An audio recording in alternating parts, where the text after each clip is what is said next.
जय श्री राम, जय श्री राम, जय श्री राम, जय श्री राम। भगवान राम टेंट में थे, वो भव्य दिव्य मंदिर में विराज गए। उसके पश्चात सुशासन, चारों ओर प्रसन्नता, खुशहाली, जिस प्रकार की कल्पना थी वह कल्पना पूर्ण हो रही है। आदरणीय प्रधान सेवक नरेंद्र मोदी जी जब से 2014 से सेवा संभाले देश की, उस सेवा के तत्पश्चात देश उन्नति की ओर बढ़ने लगा।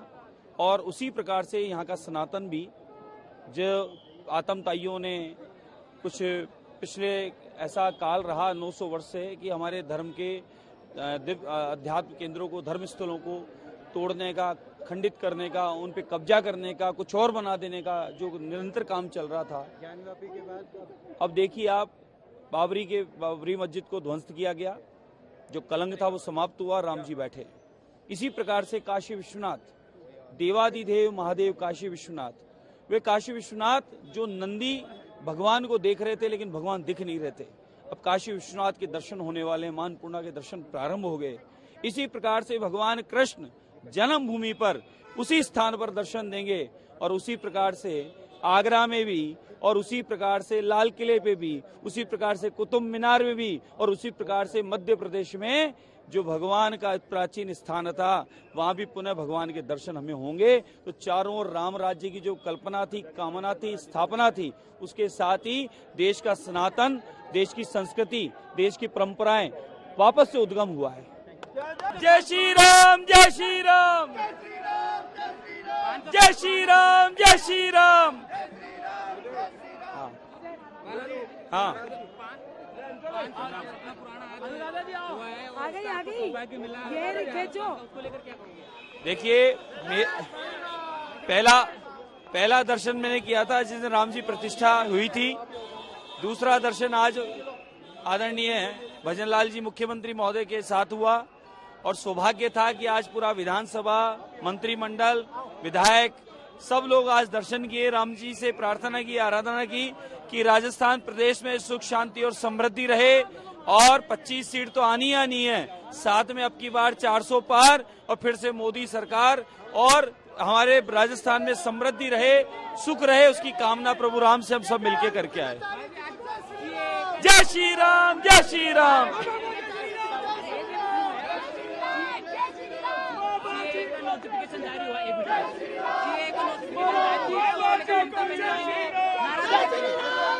सीए को नोटिफिकेशन जारी हुआ है यार, उसको लेकर ममता बनर्जी ने नाराजगी जताई है। बहुत ही अच्छा काम हुआ है, इसकी बहुत समय से आवश्यकता थी। जिस प्रकार से हमारे अल्पसंख्यक लोग बाहर फंसे हुए थे विदेशों में, अब उनको एक सम्मान पूर्वक यहाँ न्याय मिलेगा। और जो बाहर से विदेशी रोहिंग्या, बांग्लादेशी जो घुसपैठ कर रहे थे, उनका भी यहाँ बंद हो जाएगा आना। इसलिए बहुत अच्छा डिसीजन है। केंद्र सरकार को बहुत बहुत धन्यवाद है, जो बहुत समय पहले आ जाना चाहिए था वो अब केंद्र सरकार ने लागू कर दिया, उसके लिए बहुत बहुत धन्यवाद है। ममता बनर्जी ने नाराज बताइए, रमजान से पहले क्यों? ममता बनर्जी के नाराज होना जायज है। रोहिंग्या और बांग्लादेशी बसाने का काम ममता दीदी ने किया है, और रोहिंग्या और बांग्लादेशी और ये बाहर से घुसपैठिया जो आते हैं, जो यहाँ माहौल खराब करते हैं, उनको रोकने के लिए बहुत अच्छा काम हो रहा है। मन बड़ा प्रफुल्लित है, आह्लादित है, प्रसन्न है कि 500 वर्षों पुराना सपना कि अयोध्या में प्रभु श्री राम लला का दिव्य और भव्य मंदिर बने, और आज माननीय मुख्यमंत्री जी और संगठन के सभी लोग और सभी जनप्रतिनिधि राजस्थान के अयोध्या में भव्य रामलला के मंदिर में प्रभु श्री राम के दर्शन करके आए।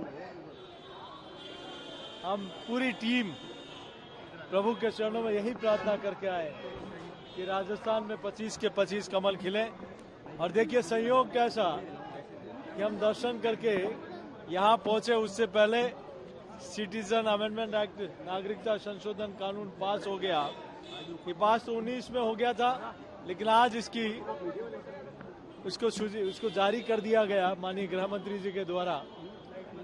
ये 1950 में नेहरू लियाकत समझौता हुआ था कि पाकिस्तान में, अफगानिस्तान में और बांग्लादेश में अगर कोई भी अल्पसंख्यक हताहत होता है, परेशान होता है, तो इस समय के समझौते में लिखा था कि भारत को उन लोगों को पनाह भी देनी है और सारी सुविधाएं भी देनी है। लेकिन आपने देखा है कि पिछले यूपीए की सरकार में किस प्रकार से वहां जहां 23% से ज्यादा हिंदू आबादी थी वो घटकर 3%, फिर 1.5% रह गई। कैसे लोग प्रताड़ित होकर आते रहे, लेकिन उनकी कोई सुनने वाला नहीं था, उनको कोई सुविधा देने वाला नहीं था। अपने ही वतन में बेघर थे, उनको मकान की जमीन नहीं मिल पाती थी, उनको बिजली का कनेक्शन नहीं मिल पाता था, उनको आयुष्मान कार्ड की लाभ नहीं मिल पाता था, उनको उज्ज्वला का कनेक्शन नहीं मिल पाता था। ऐसे में 11 वर्षों के बाद कोई नागरिकता लेने का उसमें प्रावधान था, लेकिन नया कानून माननीय मोदी जी के नेतृत्व में अमित शाह जी लेकर आए और इस कानून के पास होने के बाद अब 11 वर्षों का इंतजार खत्म, 5 वर्षों के अंदर ही वो उनको नागरिकता मिलेगी, सारी सुविधाएं मिलेगी। आदरणीय प्रधानमंत्री जी और माननीय गृह मंत्री जी ने कहा कि वो हमारे परिवार के लोग हैं, चाहे जैन हैं, बौद्ध हैं, ईसाई हैं, पारसी हैं। ऐसे लोगों को हिंदुस्तान जो इस देश में पार्टीशन के समय जो बांग्लादेश, अफगानिस्तान और पाकिस्तान में रह गए थे, ऐसे लोग जो वहां से प्रताड़ित हैं, वो अपने वतन आना चाहते हैं, उनको भारत नागरिकता भी देगा और सारी सुविधाएं भी देगा। इसके लिए माननीय प्रधानमंत्री जी का हम सब लोग हृदय की गहराई से आभार प्रकट करते हैं। इसमें मुस्लिम को शामिल नहीं किया गया, क्या देश के देखिए, वहाँ माइनॉरिटी में कौन है? वहाँ माइनॉरिटी में हिंदू है, वहाँ बौद्ध है, ईसाई है, पारसी है, ये पंजाबी, ये वहाँ माइनॉरिटी में है। और जहाँ तक ये कहीं किसी धर्म विशेष के खिलाफ नहीं है। आप देखिए, पिछले 5 वर्षों में 566 मुस्लिम भाइयों को भी नागरिकता दी गई है, तो ये किसी धर्म के विरोध में नहीं है। ये कानून उन लोगों के लिए है जो पार्टीशन के समय वहां चले गए थे और उनके ऊपर प्रताड़ना हुई, तो वो लोग वापस अपना वतन ले आना चाहते हैं, तो उनको नागरिकता भी देगी मोदी सरकार और सुविधाएं भी देगी।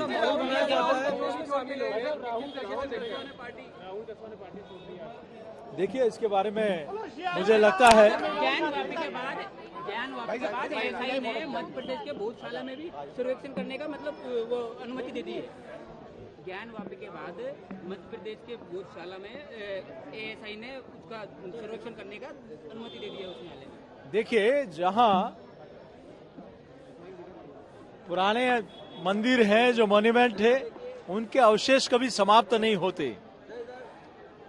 जहां कहीं के आक्रमणकारियों ने ऊपर से तोड़कर उसका स्वरूप बदल दिया, लेकिन आज भी हम लोग जाएंगे नींव में तो कहीं न कहीं वो हमारे उन अवशेष में हमारे पौराणिक और सांस्कृतिक धरोहर वहां दिखाई देगी।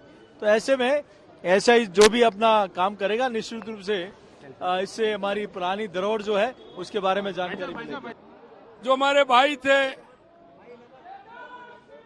किसी भी कारण से आजादी के बाद पाकिस्तान, अफगानिस्तान और बांग्लादेश में थे, वहां से जो प्रताड़ित होकर के आए थे, चाहे वो हिंदू हो, चाहे वो सिख हो, जैन हो, ईसाई हो, उन लोगों को सहारा देने के लिए आज मैं देश के यशस्वी प्रधानमंत्री नरेंद्र मोदी जी, माननीय गृह मंत्री जी, माननीय हमारे पार्टी के राष्ट्रीय अध्यक्ष जगत प्रकाश नड्डा जी को मैं बहुत बहुत धन्यवाद और साधुवाद देना चाहता हूं कि देश के यशस्वी प्रधानमंत्री नरेंद्र मोदी जी के नेतृत्व में एक और अच्छा फैसला आया है कि उनको यहाँ नागरिकता भी मिलेगी और यहाँ की सुविधाएं भी उनको मिलेंगी। आज ऐसा समय आया है, मैं निश्चित रूप से ये सीएए का जो आज फैसला आया है उसके लिए मैं बहुत बहुत धन्यवाद और साधुवाद देना चाहता हूँ। देखिए, जो भी हिंदुओं से संबंधित स्थल हैं, वहां पर अगर सुप्रीम कोर्ट चाहे तो स्वतः प्रसंज्ञान लेकर के अनुमति दे सकता है।